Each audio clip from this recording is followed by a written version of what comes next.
আসসালামু আলাইকুম। প্রিয় দেশবাসী ভাই ও বোনেরা, সবাইকে আন্তরিক প্রীতি ও শুভেচ্ছা জানিয়ে আজকের পর্ব শুরু করছি। আজকের বিষয় মাননীয় প্রধান উপদেষ্টা ডক্টর মোহাম্মদ ইউনূস স্যার পদত্যাগ করলে কেন আমরা ১০০ বছর পিছিয়ে যাব? কারণ আমরা গত ৫৩ বৎসর কি দেখে আসছি, কি দেখেছি এবং ১৯৭১ সনের স্বাধীনতার পর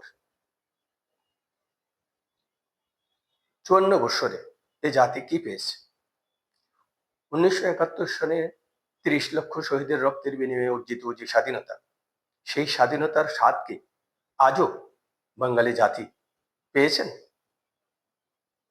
যদি পেয়ে থাকেন তাহলে আমার কোনো কথা নেই। আর যদি না পেয়ে থাকেন তাহলে ২৪-এর গণ অভ্যুত্থানের পর তরুণ প্রজন্ম যেই পদক্ষেপ নিয়েছে, তরুণ প্রজন্মের কারণে যেই বিজয় অর্জিত হয়েছে, সেই বিজয়কে যদি আমরা কোনোভাবে ধরে রাখতে না পারি তাহলে আমরা পিছিয়ে যাব ১০০ বৎসর। ডক্টর মোহাম্মদ ইউনূস স্যার বহির্বিশ্বে ওনার যে গ্রহণযোগ্যতা রয়েছে, বাংলাদেশে অন্য কোনো ব্যক্তির এই গ্রহণযোগ্যতা আছে কিনা অন্তত আমার জানা নেই। তাই ডক্টর মোহাম্মদ ইউনূস স্যার যদি পদত্যাগ করেন তাহলে এই মুহূর্তে বাংলাদেশকে রক্ষা করা, বাংলাদেশকে পরিচালনা করার মতো কোনো ব্যক্তি আছে বলেও বাংলাদেশ জনকল্যাণ পার্টি মনে করে না। সুতরাং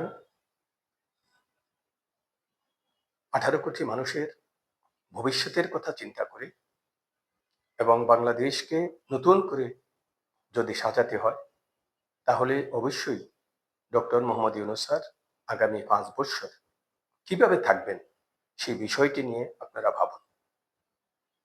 আগামী ৫ বৎসর যদি ডক্টর মোহাম্মদ ইউনূস স্যারকে ক্ষমতায় রাখা যায় তাহলে বাংলাদেশ এগিয়ে যাবে আগামী ১০০ বৎসর। আর যদি কোনো কারণে ডক্টর মোহাম্মদ ইউনূস স্যার পদত্যাগ করেন তাহলে বাংলাদেশ পিছিয়ে যাবে ১০০ বৎসর।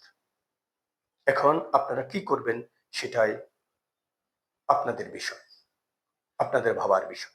তবে বাংলাদেশ জনকল্যাণ পার্টি অবশ্যই মনে করছে যে আগামী ৫ বৎসর অন্তত এই দেশটাকে সাজানোর জন্য মাননীয় প্রধান উপদেষ্টা ডক্টর মোহাম্মদ ইউনূস স্যার কে থাকতে হবে। কারণ না থাকলে যে ক্ষতি হবে যে আমরা পিছিয়ে যাব বহু বছর, এবং সেটাকে আর পুনর্গঠন করা এবং সেটাকে আর উন্নয়নে নিয়ে আসা অতটা সহজ হবে না। তাই ডক্টর মোহাম্মদ ইউনূস স্যার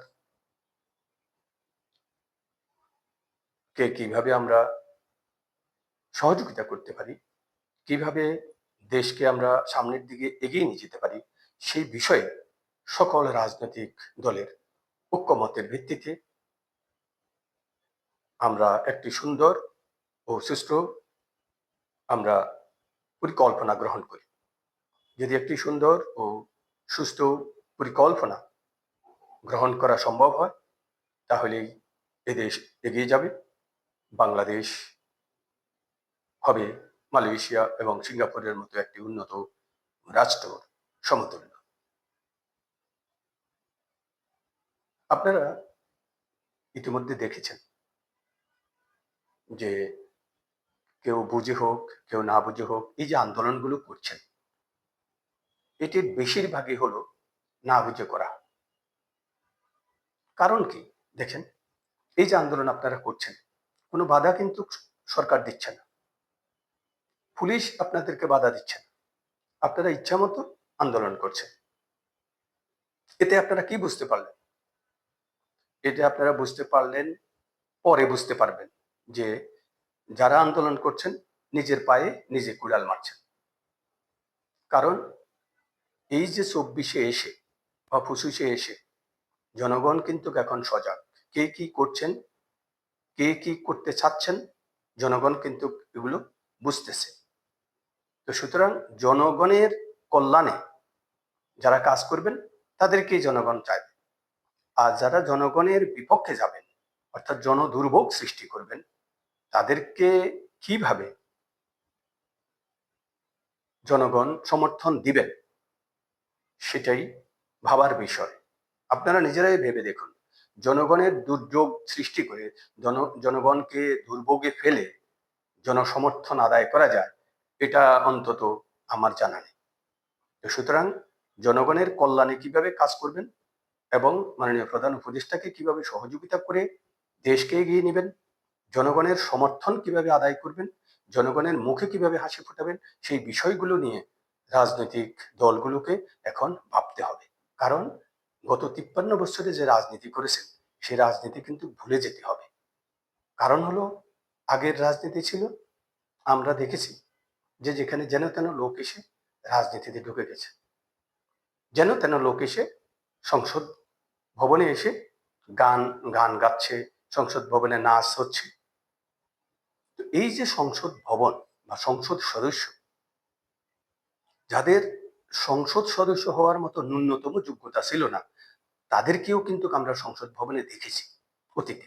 তাতে কি হয়েছে? তাতে জাতি ক্ষতিগ্রস্ত হয়েছে।